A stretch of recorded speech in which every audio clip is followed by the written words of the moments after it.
दिल्ली में था तो मैंने सोचा जामा मस्जिद हो आए, लेकिन बहुत ज़्यादा रश खचाखच भरा होने के कारण मुझे मेरे दोस्त की याद आ गई और मैंने सोचा कि कुछ खाने के बाद मैं अपने दोस्त से मिलने के लिए जाता हूँ। मेरे दोस्त को खाना बनाने की तकलीफ ना हो, इसलिए मैंने रास्ते से खाना खाया और चल पड़ा उसकी मज़ार की तरफ। अगर आप हैरान हो रहे हैं कि मेरे दोस्त की मज़ार आप भी देखना चाहते हैं तो बने रहिए इस व्लॉग में। मज़ार का मतलब है कब्रगाह। जी हाँ, उसके घर की तरफ चलते चलते मुझे उसकी कई बातें याद आ रही थी। मेरा दोस्त सूफी रिवायत को माना करता था और उसके लिए सब धर्म, सब लोग एक बराबर थे। आपको जान के हैरानी होगी कि सारी दुनिया में उसका इतना नाम है, उसकी कलम का डंका बजता है और मैं हैरान हूँ कि वो इन्हीं गलियों में घुमा करता था। लो दोस्तों, मिलो मेरे दोस्त की मज़ार से, जो मेरा ही नहीं सारी दुनिया का दोस्त है, जिसका नाम है मिर्ज़ा गालिब। अंदर आते ही मुझे एक बात याद आ गई, फिर नहीं बसते वो दिल जो एक बार उजड़ जाते हैं गालिब।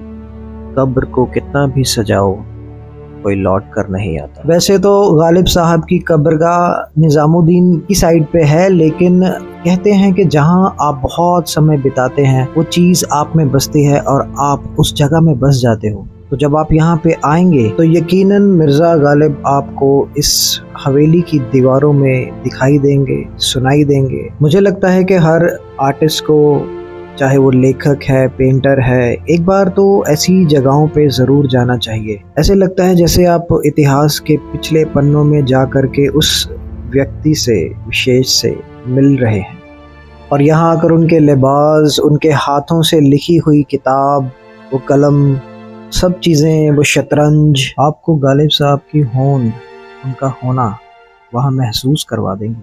इससे उनका एक शेर याद आता है कि पलट कर देखा ना करो इस तरह जाने वालों को, जो दिल तोड़ जाते हैं वो वापस नहीं आते। वैसे तो गालिब साहब जाते जाते टूटे दिलों के लिए अपनी शायरी से मलहम का काम कर गए हैं और आपको एक चीज़ ज़रूर महसूस होगी यहाँ पे आके कि यहाँ का जो रख रखाव है, सफाई इत्यादि, बहुत बढ़िया ढंग से तो नहीं रखा जा रहा, जो मुझे महसूस हुआ।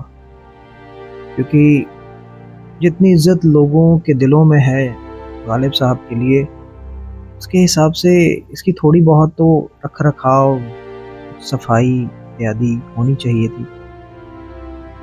चीज़ें जैसी हैं वैसी हैं, शायद एक बार कोई सफाई कर जाता है सुबह बस। इसके अलावा जो एज क्लीनिंग का है, किताबों के रखने का सलीका है, उन्हें संभाल के रखने का जो तरीका है, उनकी शतरंज, उसके आसपास क्लीनिंगनेस मुझे थोड़ी कम लगी। बाकी क्या पता जब आप विज़िट करें तो माहौल कैसा हो, मैं कुछ कह नहीं सकता, लेकिन जो मुझे लगा मैं आपको बता रहा हूँ। तो ये जो आप शतरंज या चौसर वहाँ पे देख रहे हैं, ये किताबें देख रहे हैं, ये गालिब साहब की अपनी खुद से लिखी हुई किताबें हैं। और वो शतरंज, ये बर्तन, ये सब उनके खुद के पर्सनल हैं।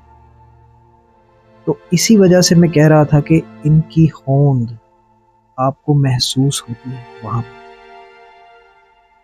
उनकी शायरी में से एक शेर मुझे याद आ रहा है, उसे पाना, उसे खोना, उसी के लिए रोना, अगर यही इश्क है तो हम तन्हा ही अच्छे हैं। और ये थी गालिब साहब की हवेली।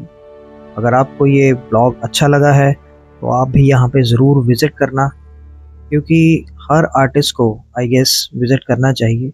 मेरी तरह गालिब साहब सबके दोस्त हैं।